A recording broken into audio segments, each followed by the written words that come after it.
Hey there, my name's Mark McCartney and welcome to the What is a Good Life podcast. Over the last 3 years, I've interviewed over 200 people around this question, not to prescribe you with the universal answer, but to help you to find and define your own answer to this question. While I'm also trying to share with you what I perceive to be more genuine expressions of the human experience, and indeed more meaningful conversations.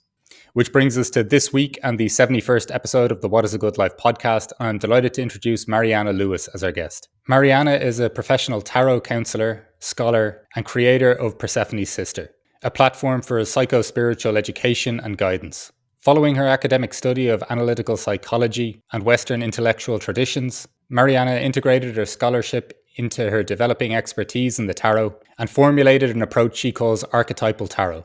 She teaches this approach, which marries Jungian concepts with the symbolic depth of the tarot, in a host of courses for students of all levels. This glorious conversation touches on many vital themes that contribute to a good life. Mariana's journey of individuation, the interplay between the sacred and the mundane, the tensions of the human experience between zooming in and zooming out, the balance of the masculine and feminine energies within us, and the dynamics of order and chaos, growth and structure. Mariana also shares the significant influences both Carl Jung and the tarot have had on her sense of experiencing more wholeness in her life. If you're seeking more movement in your life, if you're generally feeling a little bit stuck and you're lacking the faith or trust to take the next necessary step, this conversation will provide you with much to contemplate, insight, and inspiration for taking that next step along your own authentic path and embracing the uncertainty. Look, I found this whole conversation to be absolutely delightful. I find Mariana to be extremely insightful. And through her use of archetypes and the tarot, she has a wonderful vocabulary and insight into making more sense of this life for us all and more embracing the tensions that this life inherently presents us with. And if you enjoyed this conversation, please like, share, and subscribe. And if you're on the podcasting platforms, please continue to leave your lovely reviews, as I greatly appreciate your support at this stage of my podcasting journey.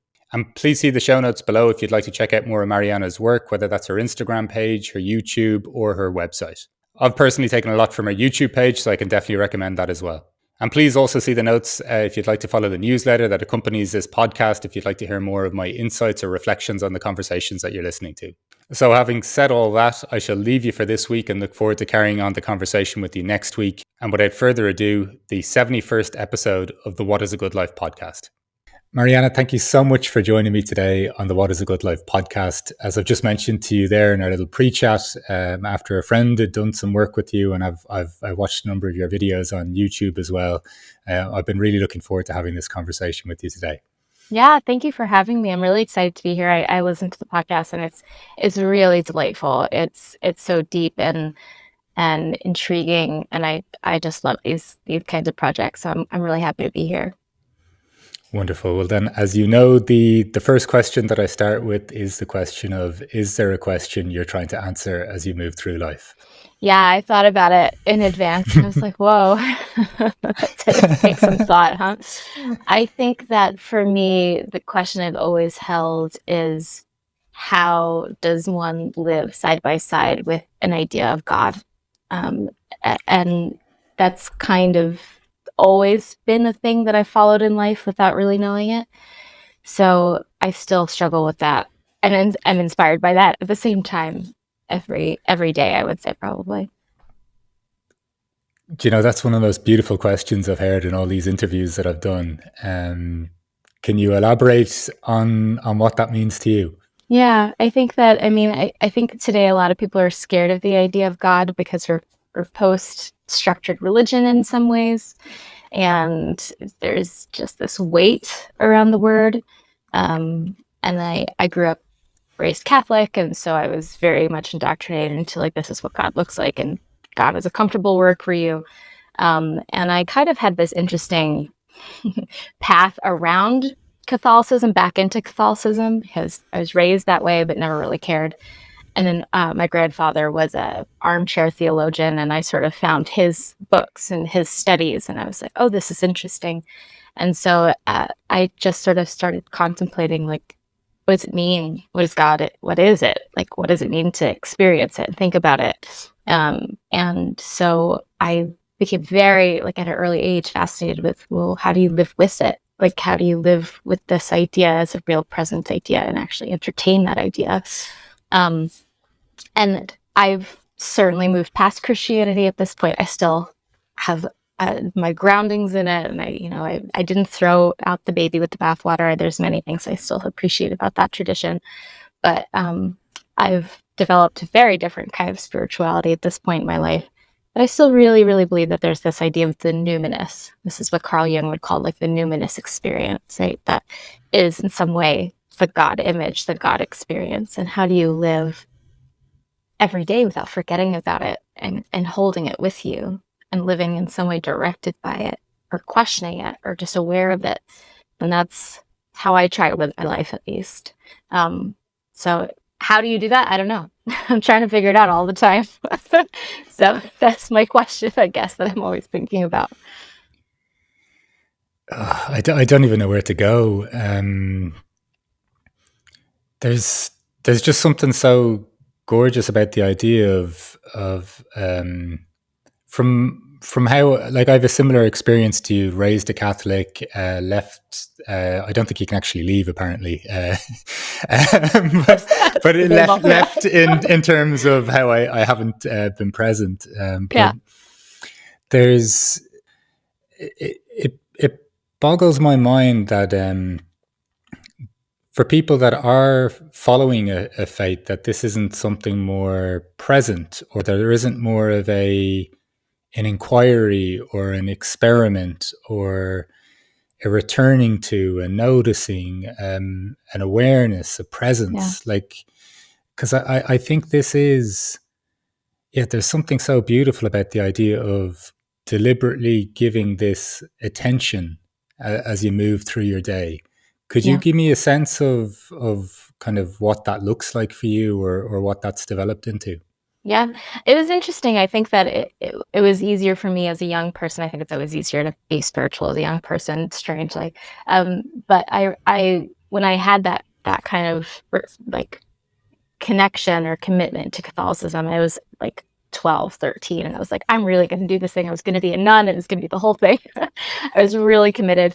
And I used to kind of live my life in conversation with the idea as God all the time. So any experience I'd have, I'd kind of say something, like, oh, I hope that this is, I'm being led the way that you're directing me, or, I'm noticing that I'm feeling some way. Give me insight into what that means for me. And I'd always be in conversation with this idea of God. And now as an adult, I think that a question I have often is when I experience something in my day, I kind of wonder, where is the divine in this, or where is the numinous in this? If I'm on a walk, I'll notice something, and I'm like, is that something I can pay attention to right now and find a sense of sacredness in it? And I just try to pull, and it doesn't happen all the time, obviously. There's days where, I forgot to do the laundry and everything. I misscheduled my day and everything's really bad and there's no room for it at all. This is, I'm a tarot reader professionally, and so this is what I'm constantly talking about with my clients and my students of tarot, is what tarot really does show us is how to be on this path of individuation, which I really believe is to get towards wholeness. And wholeness is also being at one with divinity, and how to balance the mundane and the sacred constantly, and how to be engaged in both all the time. And so it's just the little things of, I always think of that Alan Watts quote where he says, Zen is not, watching how you wash the dishes. It's just washing the dishes. It's just doing the thing, just being present as you do it. And so I try to think of that. And I just try to take little moments where I just sit, just stop and go, okay, right, there's something else, bigger, broader, connect to that. Think about that for a second, be there. And it'll help really kind of snap me back into that, I guess, that question I always have, like, how do I live side by side with the idea of God, with God? So it's a struggle. I feel like, I've been in my 20s and I did that 20s thing of like, what am I doing? What's my life? Flip flop, let's figure it out.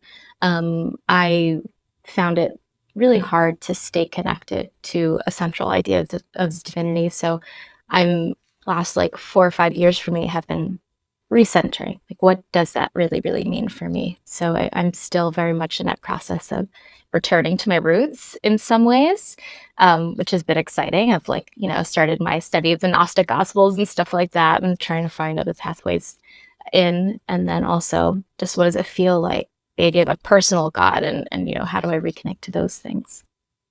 So the sense of the divine and the mundane,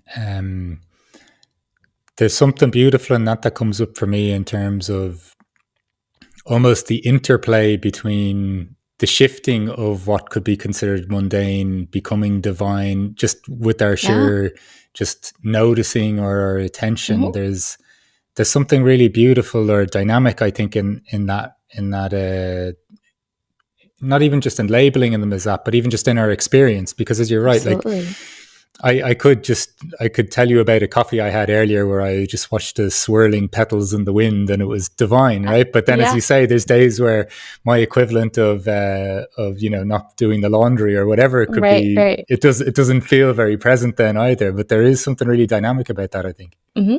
I think that's like at the center of what witchcraft is, which is why I think so many people are returning to it today. Witchcraft, it is, I mean, my definition of it, at least, is that it's a cooperation with nature. It's a cooperation with real things as they are, matter itself. So when we're doing magic, we're engaging with what's real in our life, with the stuff of our lives. And so anything can become a spell, anything can become a prayer. And it's really cool being in this sort of like witchy community online. I see a lot of people who are like, my spell for the day is that I said a prayer and blew it into my coffee. And then when I finish my coffee, like I can feel like I'm living the prayer. And it's just amazing the way that we can kind of create this engagement with these mundane experiences, the mundane aspects of our life, to re-infuse it, re-enchant it. I think that's what's really, really cool to me about the idea of witchcraft today. I love this sense of re-enchantment. There's I don't know, I get the sense sometimes we're doing ourselves or doing life a real disservice by like labeling reality as the material or what we can see. Do you know what I mean? Like, and to the point that I think we've blunted our capacity to actually truly feel and engage something beyond the material. Yeah. When you talk about that, the meaning that witchcraft has for you, how I know you even mentioned at the start. By the way, I love some of these words you're saying are just like, I think that they carry so much weight. You know, even how you said, even using the word God, I have a very similar experience. In some places, I'll feel very comfortable using that word, and then other spaces, I won't feel as comfortable. But I think there is an almost part of the process, which is a reclaiming or an integrating. For you, even around the idea of witchcraft, like how did that kind of evolve for you, or what was your journey into that?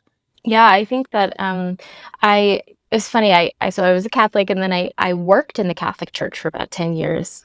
So I couldn't leave it. I was like emotionally leaving it, but I was very physically there all the time.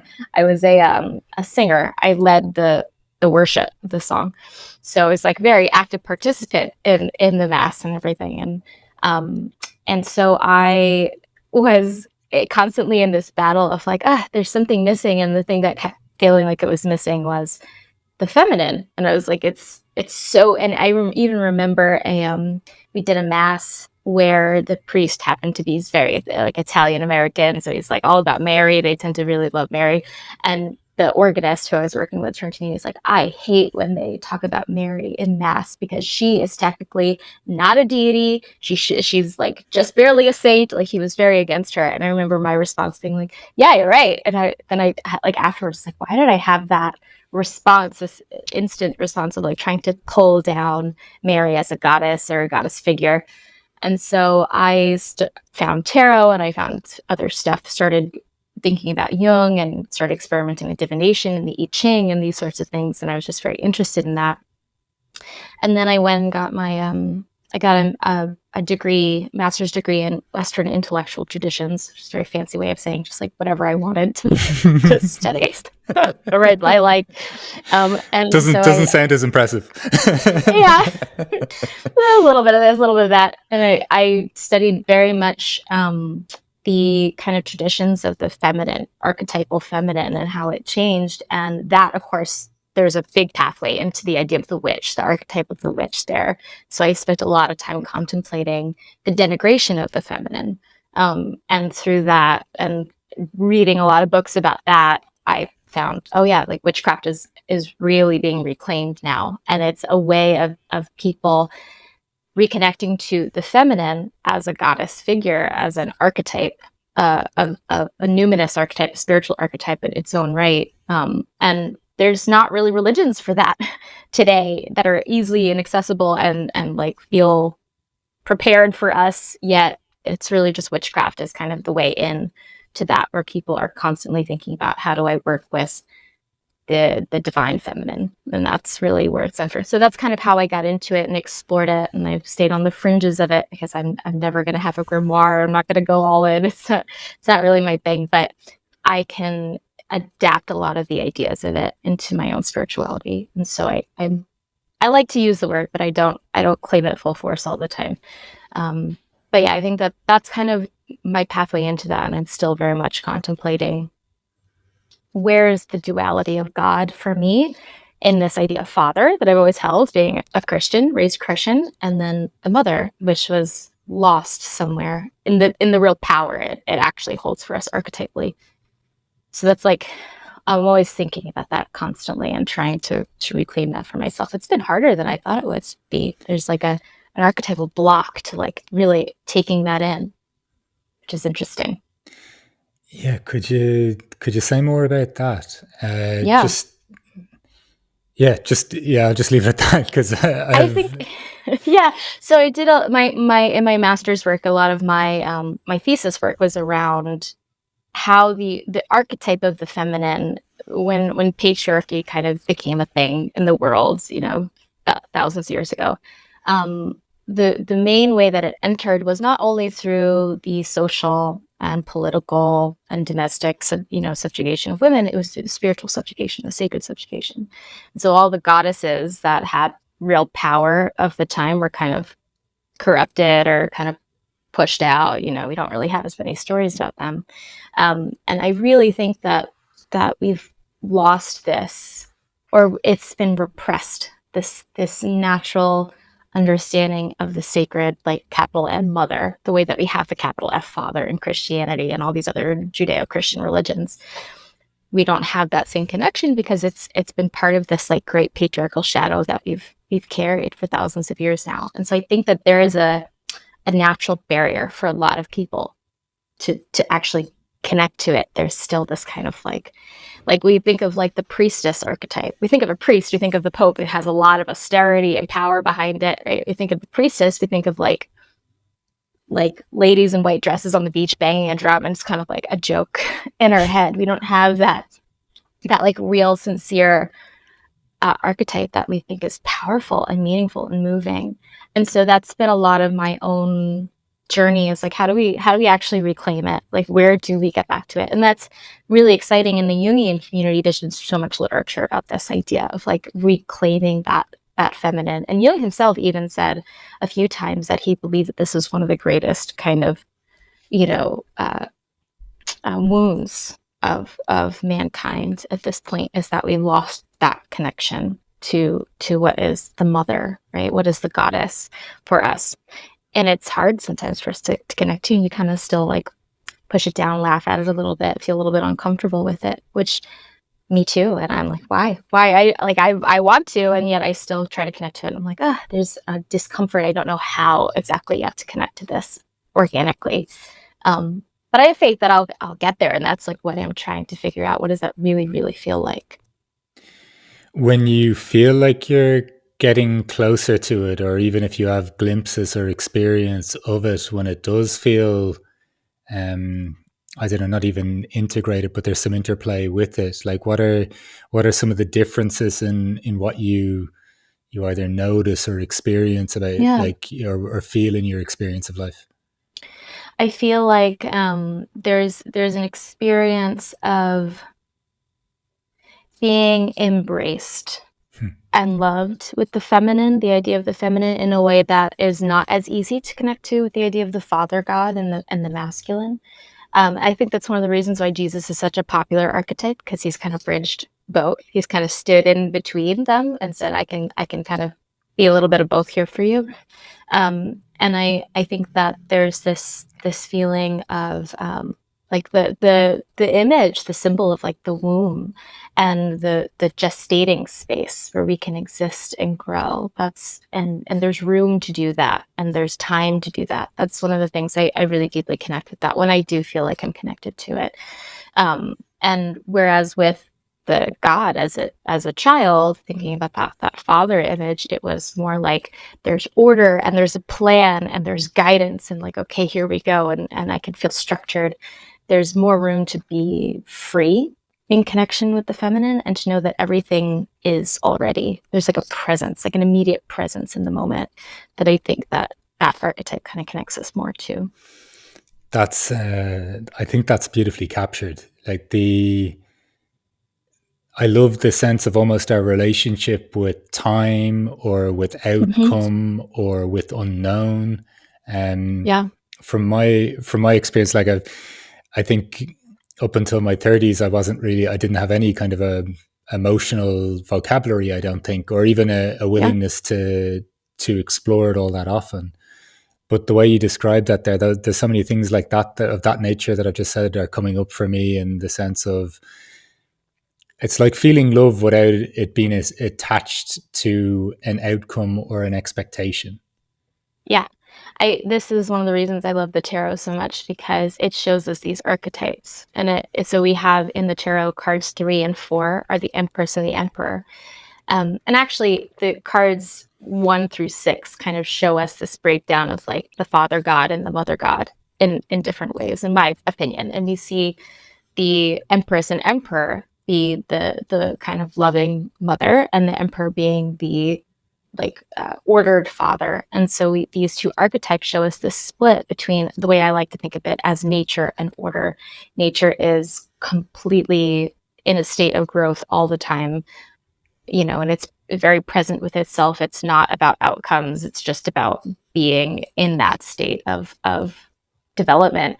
And the Emperor is about, we need structure, we need order, we need a plan, and both have to happen. And Sally Nichols, she's a tarot scholar, and in her book on tarot and Jung, she says that if we were to leave the Empress to just do whatever she wanted to do and grow and grow and grow and continue to create endlessly, we would have chaos. And the Emperor needs to come in to say, we put structure to this, and so there is meaning and clear development here. And of course, if we had just the Emperor without the Empress, then everything would be dry and arid and have no purpose, and nothing would develop ever. And so they're the perfect balance of each other, finding order through chaos and finding growth through despite structure. And I think that that's just such a cool way of thinking about the duality of this archetype. And the tarot shows us many different layers of like looking at this split and different ways of thinking about it. Just so cool. It's like you're reading my journals over the last few years, of like leaning too much into one or the other, and always finding it interesting where there seems to, and I don't mean balance as in, I think I find balance over time and maybe even polarities or extremes, but even just trying to feel like I'm in flow with the fluctuations or the movements between both kind of energies. Just because you've mentioned tarot a few times, and I've limited knowledge of tarot. I've had people read cards for me or work with tarot on it, so I'm super fascinated by and trust that there's something very meaningful to it. How do you how would you describe your relationship with it? Like, how would you describe the insights that it gives you, and just something of that nature?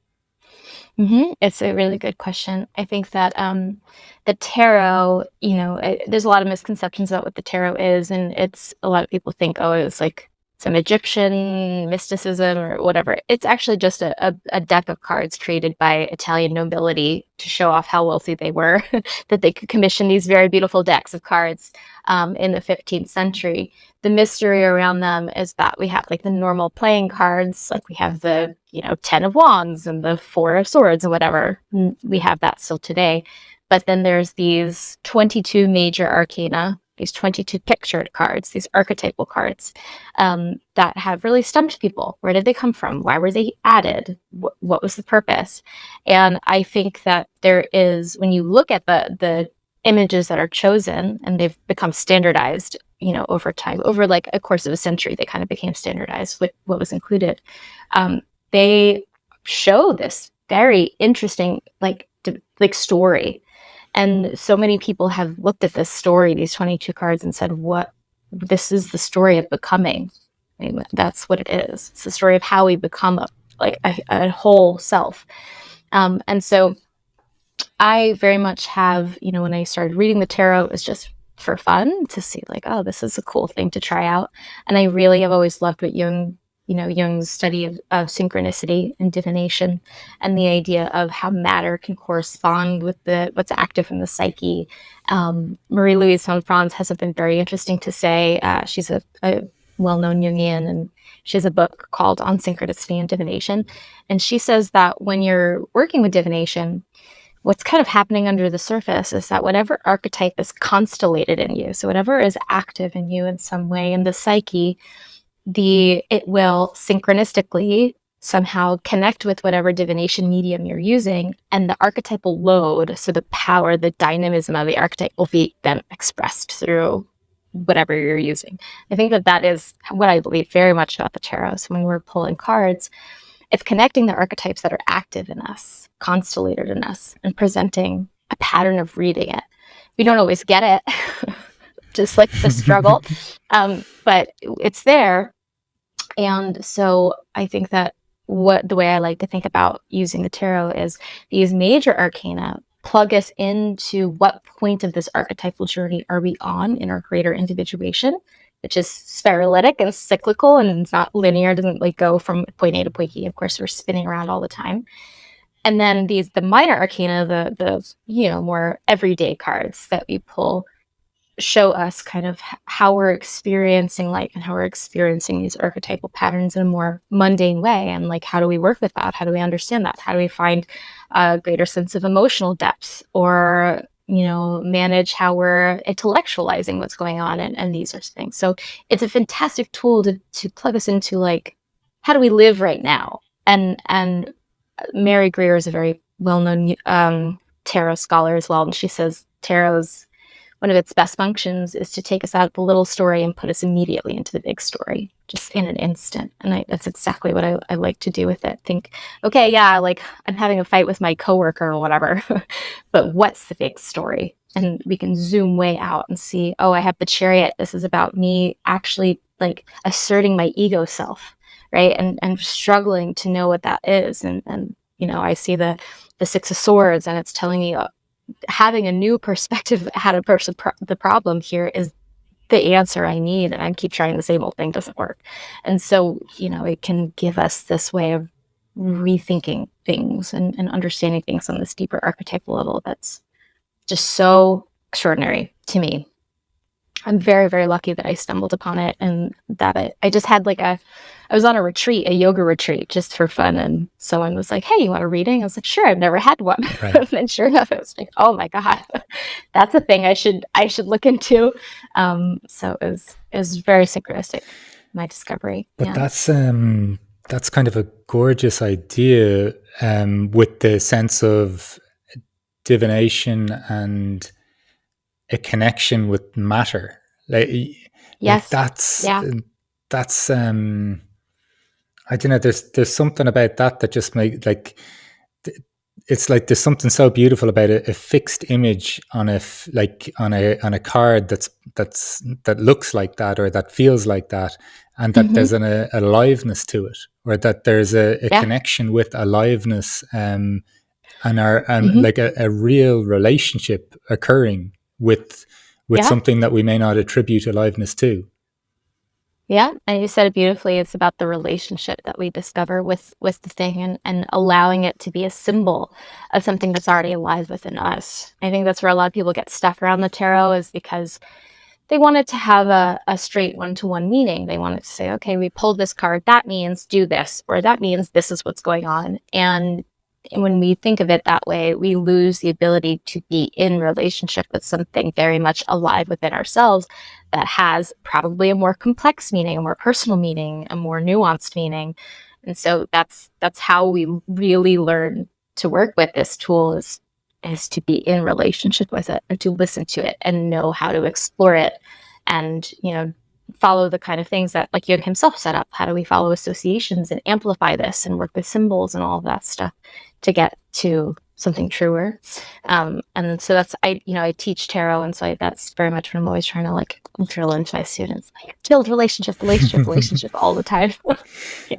The idea you also had there, though, of like it helping you zoom out into the big picture, and then even just what you said earlier in terms of like, bigger picture again, of like almost how do I live side by side with this idea of or with God, like Yeah. bigger picture again. How do you experience that kind of zooming in, zooming out, like almost like the pulsing of perspective or perception of the life that we're living? That's a really interesting question. I really love Joseph Campbell's work. And he is really good at like kind of plugging us into using myth, for example, as a way of understanding these greater themes that have existed through the centuries, through the millennia, and then also they're very personal to us and we live them every day. I think that for me, using the tarot, that's kind of where we see that breakdown, that classic breakdown of the major and minor arcana. Seeing a card that we see all the time, like the Four of Swords, that kind of a thing, you might say, okay, take a break, right? It can be very simple if we want to. Take a rest. That's usually what the card points to. But then if we get something, much bigger, like the Hanged Man, that card is a card of how do you sacrifice your need to control and just allow. How do you radically allow? It's the card that we connect to, like the image of Christ on the cross. Just allow. It is happening and you cannot control. And so being able to meditate on that idea and contemplate it, just engaging with that symbol, can way zoom us out, say that there's something bigger here to learn. There's something bigger here to see. A thing I like to think about myself, there was like this trend on TikTok during COVID. It was like, everybody should romanticize their lives, and there's a lot of people like at coffee shops with like very moody filters on, and just like it's like a movie, and I'm the main character and whatever. And I was like, that's very interesting as a trend right now. And I thought, I think what we really mean is that we need to mythologize our lives, right? Rather than romanticize it, make it beautiful. The idea is you are the hero of your myth, right? And think of yourself that way. If you can think of yourself that way, what changes about how you're living this moment? What changes about this question that you have? Every day, people come to me with the classic questions of, should I leave my job? Should I, date this person? Should I, question about what they should do? And they're so stuck in the back and forth of, maybe this is the right idea or maybe that. And so it's very much in that mundane sphere of like, it's sticky and I don't know what to do. And if we can use the cards or reflect in a way that says, you're the hero of this story, what is this about? Then they can kind of do that zooming out and say, well, oh no, this is not just about like whether I go to this other job and make more money. It's about me, really developing my potential. And what does that look like for me? And what is that about? What does that need to be? And that's my goal always in my readings, is not to give them an answer. I never give anybody an answer. I hope that they don't actually get an answer when they leave. That's kind of bad tarot reader. But my hope is that they have the better question. Always. They have the actual question that they're meant to ask. And so if they know the actual question, they're then they can, as Rilke would say, live the answer. Right? Just live one day into the answer, because they know the question they're trying to follow. Because most of us get stuck in that, like, do I do this? Do I do that? What's the right thing? And we can zoom out and say, what am I actually trying to ask myself right now? Why am I stuck? What is the meaning behind this for me? What is the next step on my path that I really most deeply want? And those kinds of questions will help us just live what's really meant for us. I really, really do believe that. That was a very roundabout answer. I feel like I just went a lot of different places. No, that's, I always say to people when someone says they're either meandering or something, I always think that's when the more interesting things occur. Yeah. But I always have this idea in my head that I really love the intersection almost of spirit, of what I perceive to be maybe the spiritual, or even, elements of the non-material, or whatever associations are coming up for me, and common sense.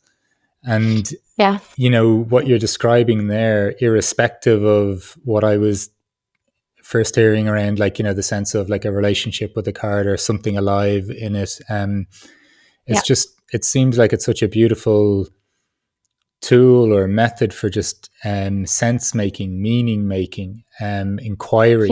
And I love this idea of not getting answers, but having the right question, and then almost the falling into the living the experience, but just through, not through the right lens, but like a helpful lens in that particular point in time.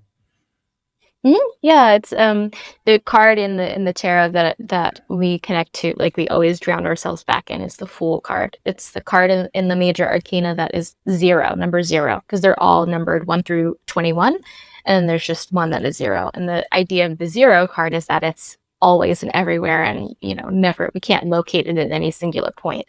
But we also think of it as the beginning often, because the image of the card is this guy stepping off onto a journey off a cliff, and he's about to plummet down into this abyss. And so the idea behind it is that we just go by faith, and we don't know where we're going, and we just have to have, it's kind of, I always think of like that moment in Indiana Jones where he like steps into the abyss, and there's this invisible like a pathway there, and it's that idea that we have to have faith. And the bigger secret of the card, I think, is that when we're the Fool, we live against societal expectations. We live against the plans that we had for ourselves by all standards and all like expectations outside of ourselves. We're being foolish. We don't really know what we're doing. And that's usually when we find the best way forward, is when we can let go of all of that and just live by that sense of instinct, and live by that sense of, this is me. This is authentically me. And he kind of even has his eyes like pointed out. He's not even looking down, because he just has that radical faith that he knows who he is, and he's just going to walk towards it. And I think that that's always, we try to pull that Fool in every choice that we do and say, well, where's the authentic self in these questions that you have, right? And so trying to follow that authentic self and the knowledge that it has will always lead you, you'll just walk into the answer without even realizing it. And when people usually reflect back, I think most of us have made the best choices in our lives. We're like, I don't really know how I got there, but it just happened, and I just went, and I just landed where I was supposed to be, without having this moment. It's like, yes, exactly, this is exactly what you have to do, and here's the answer with a capital A, and cross that off your list. It never happens that way. We just follow. We follow the instincts, and we follow the intuitions. And I think that it's, unfortunately, people use tarot and a lot of these tools today to try to relieve the tension of living, which no one gets out of. So it just helps us remember what the path is about, what mythology we're living for ourselves, where are we on our individuation journey. So it can be solace, and it can be encouragement, and it can be a reminder of that authentic self. But it's never gonna, I believe, it's not gonna get you the answer and you're all done and you can just go be happy now. It doesn't work out. It's not gonna work out. Where do you find that tension show up for you? Like what, all these lines of inquiry, even a deliberate sense almost, or intention towards individuation, holding, the presence of God, having what clearly sounds like very rooted and deliberate studies, and really getting into the specifics of so many different even traditions. Like when you're in that world and very clearly living and breathing it, where do you what presents tension in all of this, or just all of it? And now Yeah, that I I've say just there's heard tension in myself say all everything. that, yeah. It's all tension. I think something that Jung said that I really love is his idea of the tension of the opposites, which he talked about quite a lot. And the tension of the opposites, one way of thinking about it is that we're constantly in this tension between, this is one way of looking at it, or living something or choosing something, and there's a very radically different one. And we all hate living in that space of like, I don't know what to do. I really suck at that. Like I cannot be in the I don't know what to do thing. I have a lot of very strong complexes that always want to know exactly what to do at any given time. Very, very like to be in a sense of a seat of control in my life. So that's always a struggle for me to be like, okay, I don't know what to do and it's going to be okay.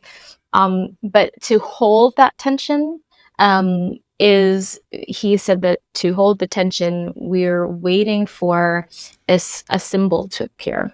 Right? And if we can wait for the symbol to appear, then we've catalyzed the synthesis, the middle way that comes through. And I try to remember that a lot, that when we're in this tension of living, which is everything, it has tension in it. When we're in a phase of life where everything feels easy and there's not a struggle, then enjoy it. It'll be brief, and then we're going to fall back into the tension of being alive. But can we, and this is kind of goes back to that question I had at the beginning that I mentioned of like, how do we live side by side with God as part of that? How do we live with the tension and then wait for the symbol and know that the symbol will come? And that's one of the reasons why the tarot is so cool, because it can give us symbols, and sometimes the symbols will connect right away, sometimes not. But we wait for that moment of inspiration or that moment of clarity that resolves it. Sometimes it just comes in quietly too. But to be at peace with the tension of living is something that more recently I've been thinking about what that really looks like. I have a joke with my friend. She's an astrologer, excellent astrologer. And she and I are always calling each other, being like, when does it come that we just are fine?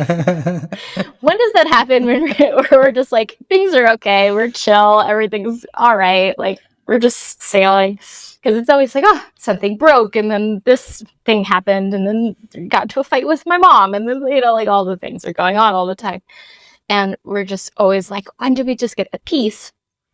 And I've been struggling with that myself, of like, how do I actually just be more present with the tension and allow it and find the faith, that fool's faith, despite the tension, and keep living despite it, and have faith that the symbol will come, the thing will resolve, the answer will appear, I'll live it. And that's my personal journey, I think, right now, of like really figuring that out for myself, and being more at peace with it. There's just what you said there reminded me of what somebody I'd interviewed before said. I never had heard faith described this way, but faith is the trust that the answer will emerge. And Yeah. also, while you're speaking there, an image came into my head of holding that tension, and an experience where I was visiting someone with my babies, only 8 months old, and the person didn't have a very good diagnosis, and holding both things in the room at the same time, and just almost that feeling like divinity, and nothing. Do you know what I mean? Yes. Like nothing went away.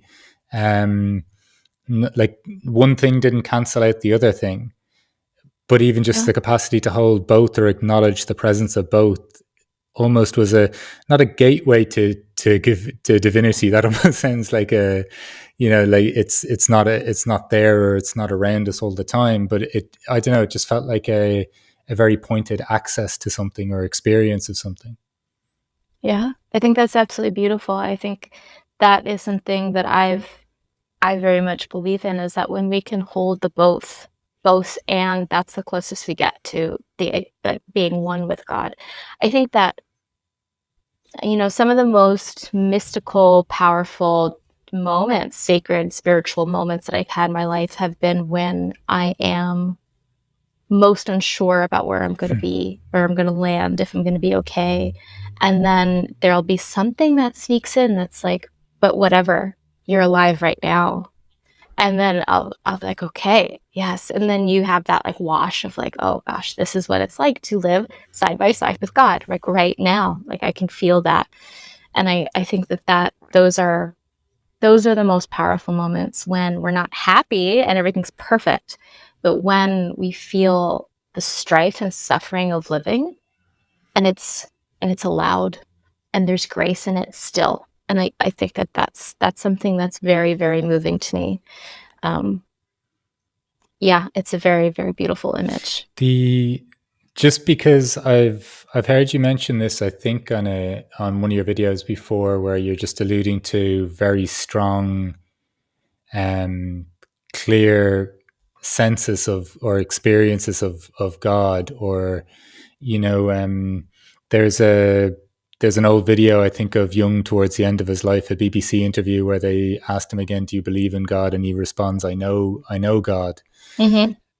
Yeah. Could you even give a sense or a sentiment of like any experience that kind of comes to mind where, you know, you're describing there maybe even big uncertainty or something, but then like what did you feel in a moment, or what were you sensing, I guess?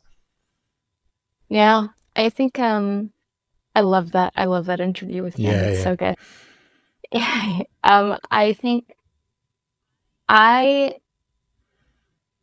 I remember I've had a couple of those moments in life where I've had like a sort of rapturous experience. I don't really know a better word for it. It's a little bit weird to say, but um, I remember when I was 15 or 16, I was in that phase of life where I was like, everything's bad. I was a teenager, a teenage girl. It's like nobody likes me. I had no friends, whatever I was going through at the time. I was feeling very distraught about myself and my life. And I was walking home, and I think it was May, and it was very sunny outside. And I like looked up, and this cloud was passing the sun or something, and I just collapsed, and I just like dropped, and I was sobbing. And I was very confused as to what was happening to me, and I didn't understand. But at the same time, I felt this extreme presence of being part of life as a moving organism, as a thing in and of itself. And that I had that happen to me a couple times in, you know, through my early 20s, of these just sudden rapturous moments of just experiencing God kind of viscerally, like literally. And I think that that's what it was to me. And it felt really scary. And it also felt radically okay. You know, it's the kind of feeling where it's like, if I were to die right now, that's fine, because I'm really alive in this singular moment. And then that's all you really need. And I think that having those experiences that were very mystical experiences to me, and informed a lot of my own personal, you know, ideas about life and God, and inspired my love of the tarot, and inspired all these things that came forth from that.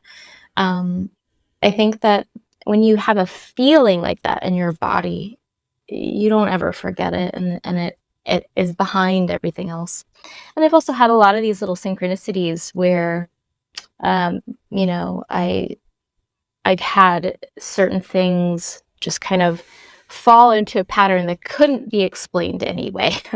This led to that, you know, led back to the thing, or you know, and it's just, they're too perfect and clean, as if someone literally orchestrated this whole little play of stuff.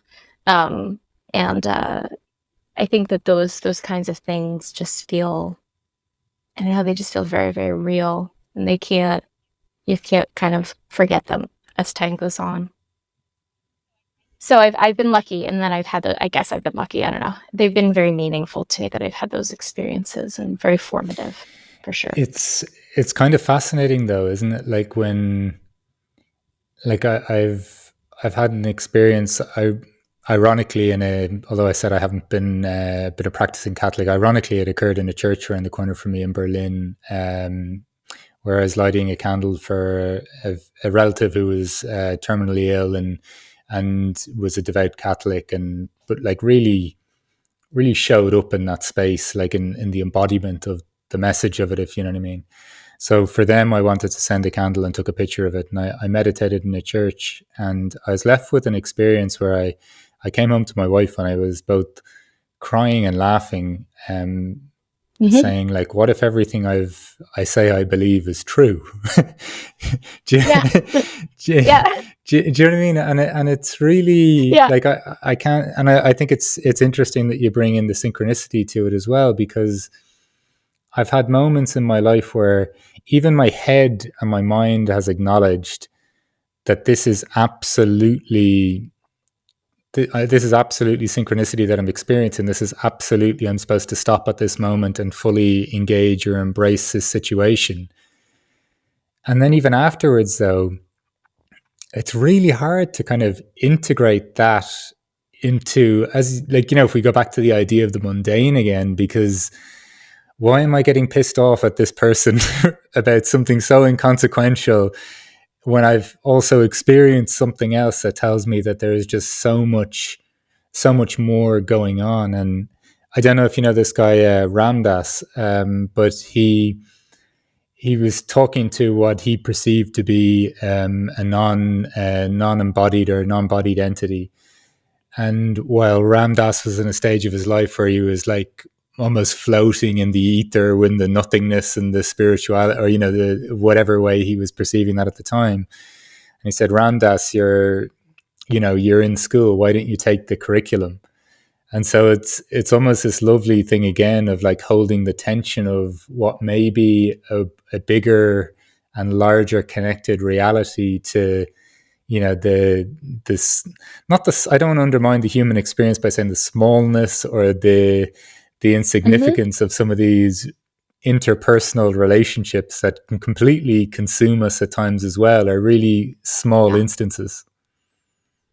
Yeah.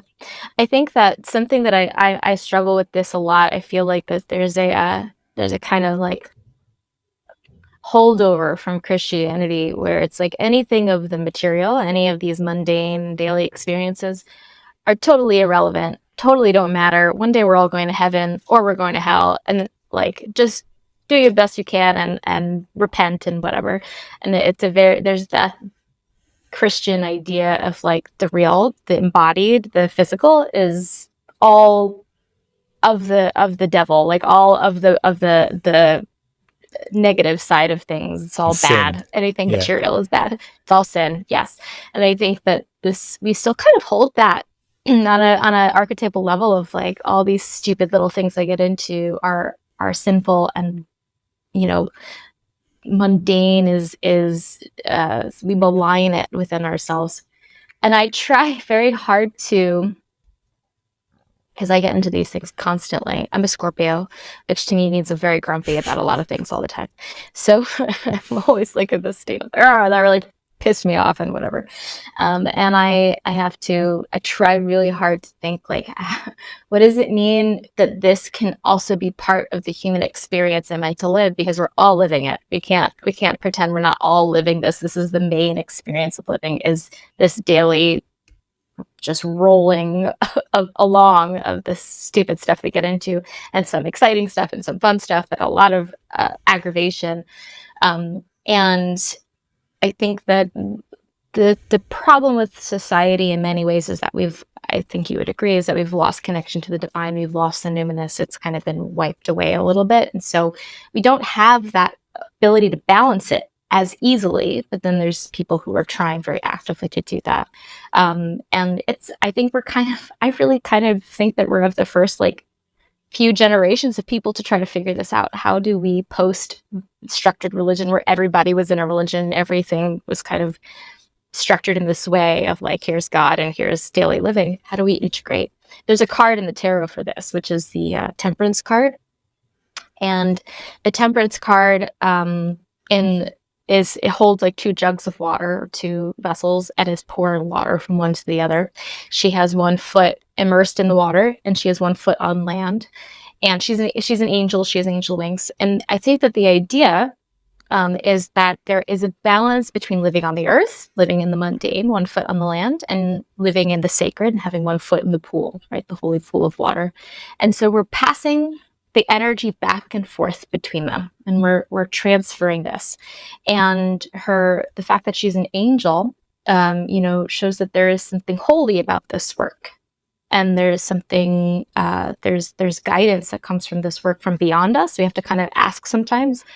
I think that the angel represents that messenger, but also there is this ability to find this transcendent part of ourselves to do this. And what's so beautiful about her is the title of the card is Temperance, right? And so that, of course, comes from the virtue of temperance, which is an early Christian idea of, good behavior and moderation. Don't drink too much, don't eat too much, blah, blah, blah. And a lot of times we get still stuck in that reading of the card. But actually, in earlier definitions of the word temperance, it meant to live through an experience of soul that is not too much in one way or the other. It is a tempered soul. It is flexible. And it can kind of move where it's being drawn. And it's not too locked up in the mundane, nor is it too locked up in the holy. It's of both. And I really like to pull that. Whenever I pull that card for myself or somebody else, I'm like, okay, can we find a more flexible way of being with ourselves that's not, we don't get too rigid, in this thinking of it has to be this way or it has to be that way.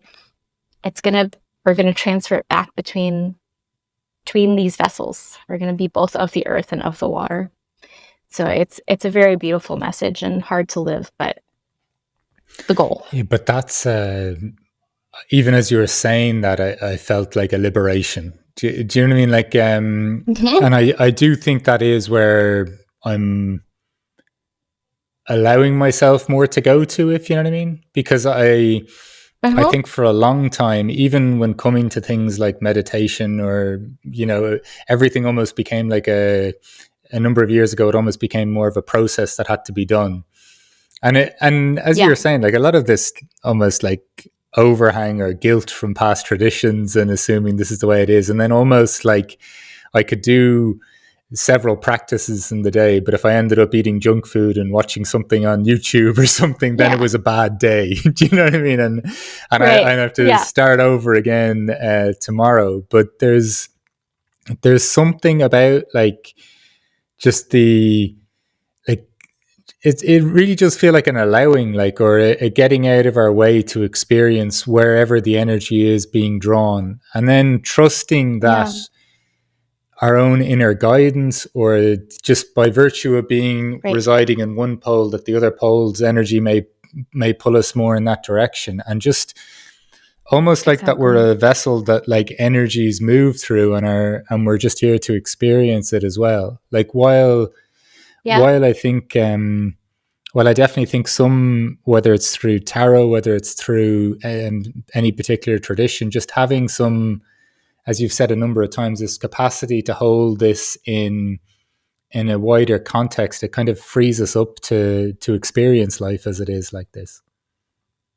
Yeah, I think that I don't know if this is a new trend or always been around, or I feel like there's this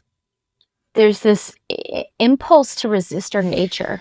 And I of course that's always been around, but like we still today just are always trying to resist our nature. And I'm very curious. This has been a more recent curiosity for myself. What does it mean to be with my nature and be curious about my nature and allow it?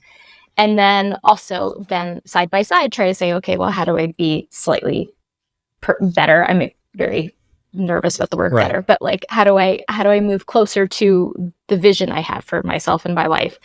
And I think that's like another way that I think that the kind of primordial split between masculine and feminine is exemplified there, because with the idea of the like father, again, there's this like progress is like the center of patriarchy, progress, moving towards something.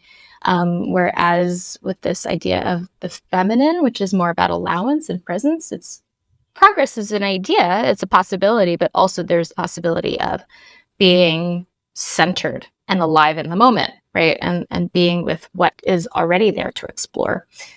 And this is something that I'm very curious about, like, how do we all do that? Like you said, like, there's certainly days where I talk to my own analyst about this all the time, where I'm like, oh, all I wanted to do was just binge crime podcasts and just sit there, and I didn't get anything done, and I just felt so tired, and I couldn't do anything but answer emails. And my analyst will be like, and what in the world is wrong with that?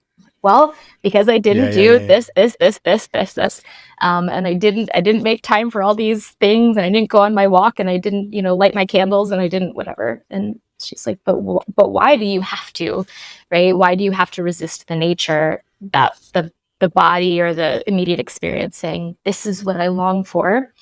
And I am curious about that. Why do we so often resist our nature that says that just being with what's pleasurable or what feels immediately gratifying or what feels comforting is also necessary to live, even though it feels very mundane and stupid sometimes?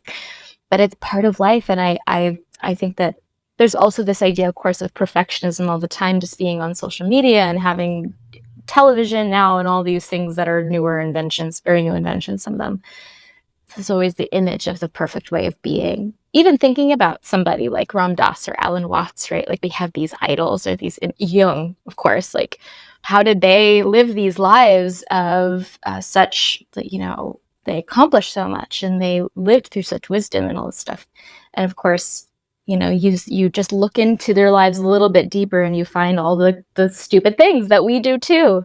Like I went to see the Jung house a couple years ago in Switzerland, and I was there talking about all the things, all the books, and there's these bookshelf is like so full, and he read all these books. I'm like, when in the world did he do all of this? And of course I have this image of like he's the analyst, and he's the scholar, and he's the writer, and he's the father, and he's the husband, and he's all these things. Like how did he do it? And I said, when did he spend time with his kids when he's doing all this? And the guide of the tour was kind of like, well, he did what he could. And I was like, this is your way of saying never. He never spent any time with his kids. He never, he just, that's what he sacrificed. And, okay. So then he can I realized that the ideal of the person is unrealistic, and I can find a little bit of sympathy for myself, a little bit of forgiveness. Absolutely. And, one of the things I loved most about Ram Dass was there was one story where he was sharing about how he was in front of these, followers that were watching him eat, and he was eating in a very yogic manner and smelling the food and back straight and all of this stuff. Yeah. And then he gets to his hotel room and he's straight into the bathtub with a big bar of chocolate and a bottle of red wine. Do you know? Or even Alan Watts, he well documented struggles with alcohol as well. So it's, I think it's really important for us to be able to, yes, definitely have images in our lives or visions and these kind of things, but just that we're aware that they don't end up stealing, we don't end up killing ourselves when we're not that, or that when we're not stacking up to that, and that there's that there's an interplay, and some days we will be that and some days we won't be that. And I love this idea of just our natural self. I've written a lot about it recently, and we're almost afraid of the wildness in us, the contradictions, the paradox, the desires, the parts of ourselves that don't stack up with this good version of me, or this version of me that shows I'm a good person. Whereas, really we're just far more streaky than we'd like to ever imagine. And we're far more, I'm not saying hypocritical in a negative way, but just there are things that I know that I want to do that even tonight I'll possibly do something that won't aid that. And that's something for me just to sit in awe of sometimes, or even a bit of reverence of, wow, I seem to know something here, but yes, I don't. I'm also willfully ignoring it sometimes as well. And I think, I don't know, just getting comfortable with that, I think once again, just like we've said a few times, is getting comfortable with that tension that there's almost like just like a reverence for this madness of existence. Do you know what I mean? Like, and I mean like a deep reverence of going, wow, that is absolutely stunning. Like, it kind of almost doesn't make sense to me. Oh, I love that. I love the way you put it. And I think that a lot of us will tend to be disappointed with ourselves, and disappointment can completely overrun our vision of who we are. And I think that again, that idea of faith, the faith that we will kind of become something, we'll resolve something, we'll find a way to be at peace or in a sense of comfort, and then we'll find a new thing to be disappointed in.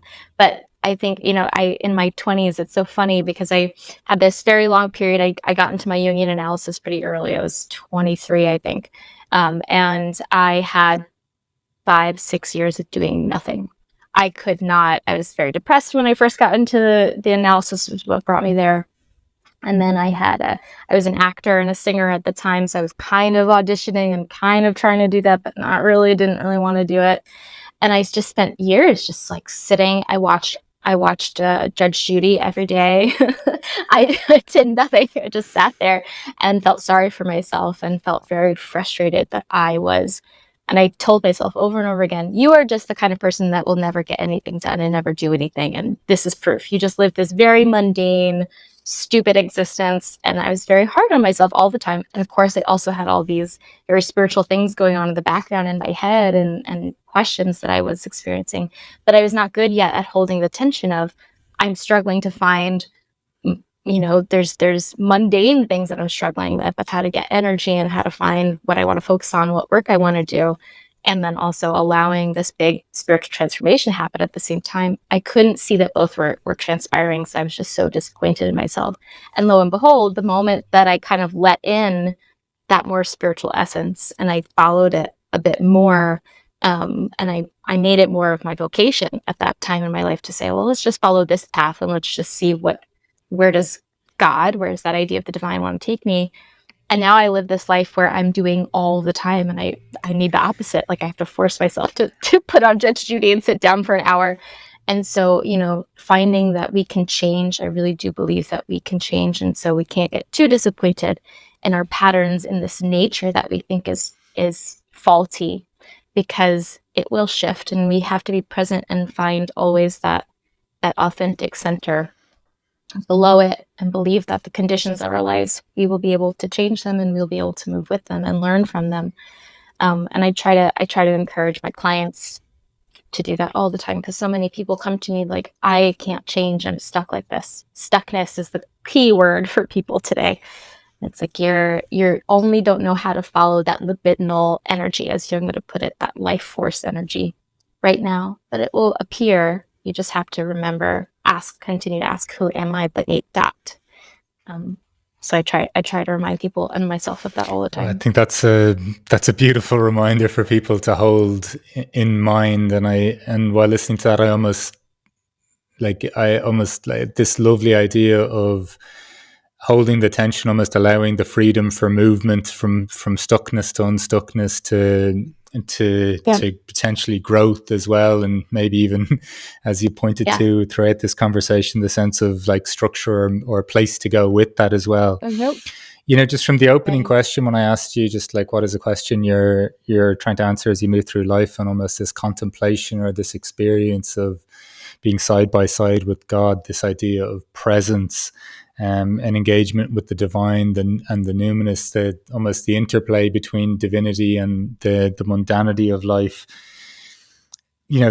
Explorations of spirituality, whether it's initially been through the church, through witchcraft, the tarot, the idea of individuation, an authentic path emerging, the idea as well of faith, and so many things in just almost appreciating like what we are, our naturalness, developing some sense of compassion for ourselves as well, to allow, as you've just said, this kind of movement in our lives and becoming unstuck, I guess, as well.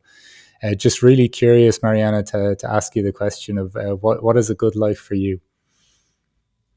Yeah, I think a good life is when I feel like I am living the principles that I know are most important to me, and also making room for joy to be there when it is, and not have to squeeze it into meaning and then make it something else and make it bigger, when I can just actually find that sense of presence and have faith that I am living through the principles of life, the idea of life that I've developed for myself. That's when I feel like life is good. When I can, and it's kind of like holding the tension again, as we've talked about. Like, I'm just here now, and that life is just happening, and I'm just watching a movie with my husband, and my cat is on my lap, and things are just relaxed and easy. And at the same time, I know that I'm on this bigger journey for myself. And when I can feel those two things at once, that's like the experience of joy for me, and that's when life feels very good. So it's always a hope that I catch those little moments.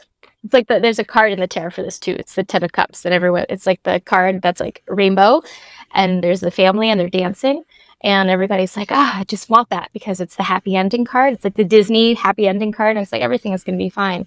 But that's never what it's about. It's about that moment where you can just look up and you catch the rainbow, and then it poof disappears, but you caught it while it was there. And I think that's the point, and that's when it feels like life is really, really good.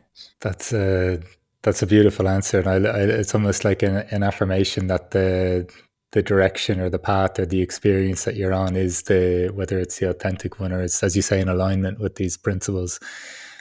Look, Mariana, thank you so much for joining us on the What is a Good Life podcast today. I found this conversation to be absolutely delightful and insightful as well. So thank you very much. Yeah, thank you. It has been really, really such a pleasure. I just enjoyed this conversation so much too.